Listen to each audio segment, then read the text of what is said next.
Saudari-saudaraku terkasih, selamat sore semuanya. Saudari-saudaraku terkasih, fakta menakjubkan dari kenaikan Yesus mengarahkan pandangan perhatian kita ke surga. Karena Yesus sekarang ada di surga, tubuh dan jiwanya.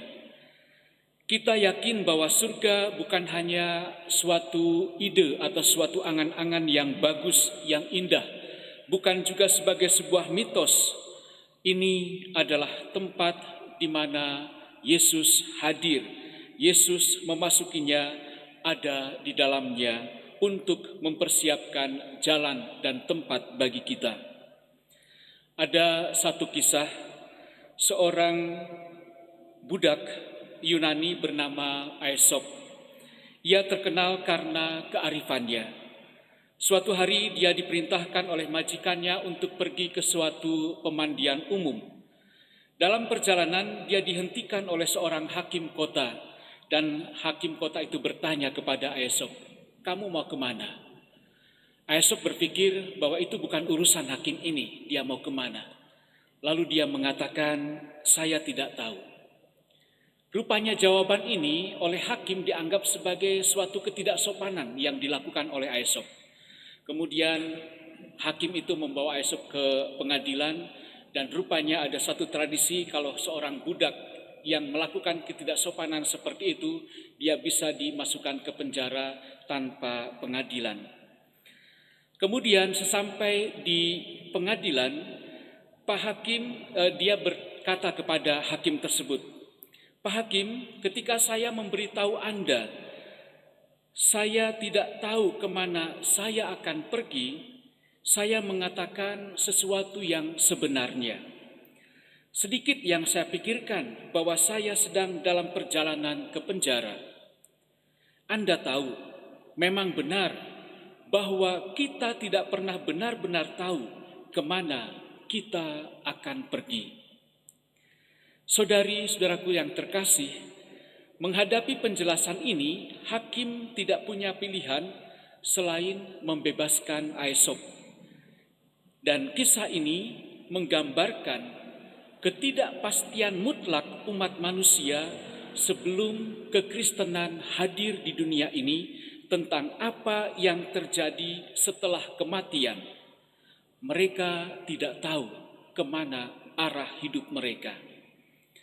Saudari-saudara yang terkasih, maka dalam peristiwa ini hanya Yesus Kristus yang telah menjelaskan misteri ini melalui kehidupan, kematian, kebangkitan, dan kenaikannya ke surga.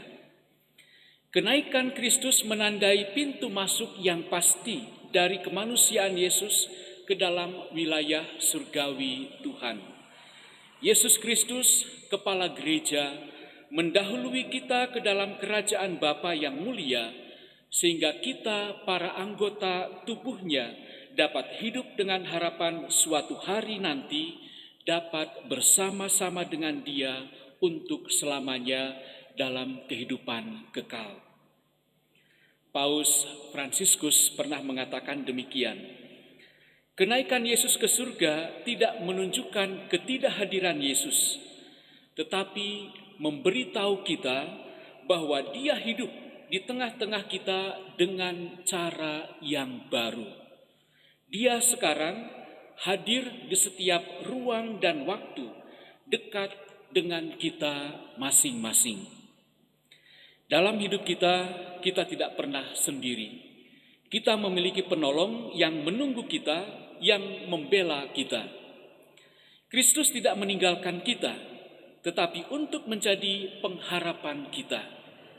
Orang Kristen, kita semua sebagai pengikut Kristus boleh berharap lebih dari siapapun, karena hanya Kristus yang telah naik ke surga dalam kodrat kemanusiaannya. Yesus sekarang menguasai alam semesta dalam sifat manusiawinya. Kenaikannya adalah jembatan antara langit dan bumi.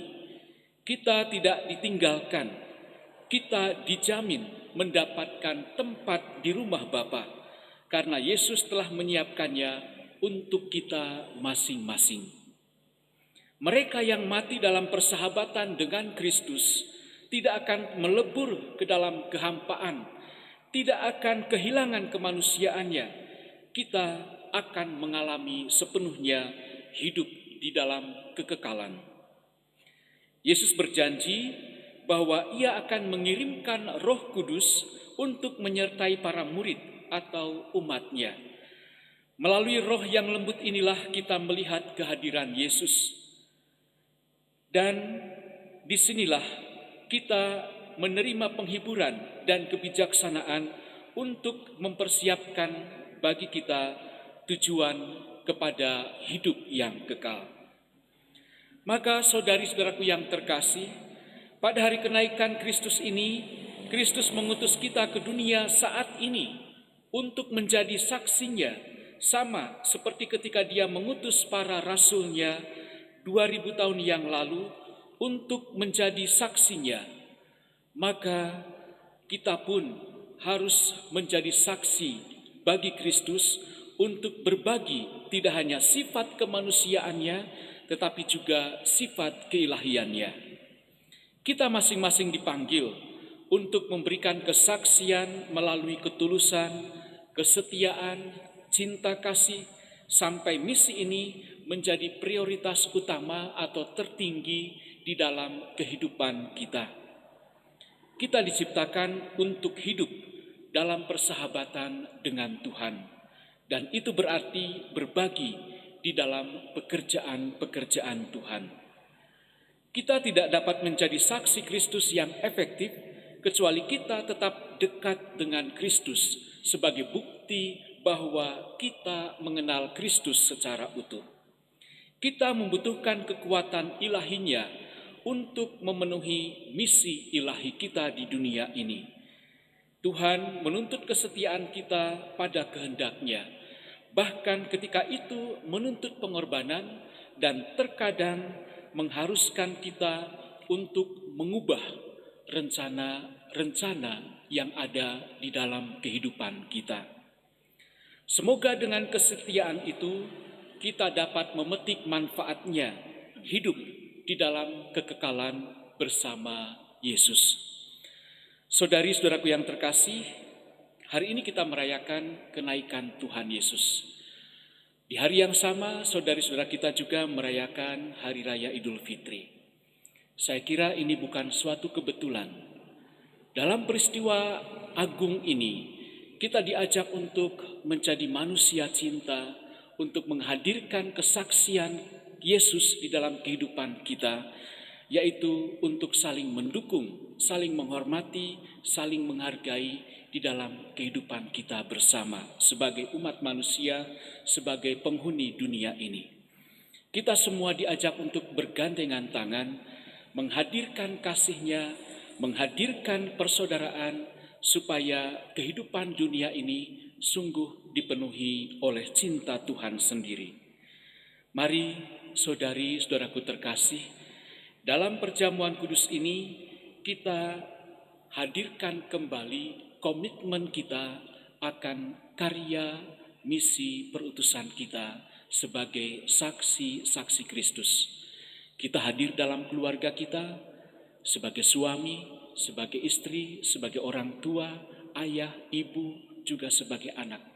Bagaimana kita menghadirkan relasi yang baik dalam kehidupan keluarga, menghadirkan kasih, menghadirkan pengampunan.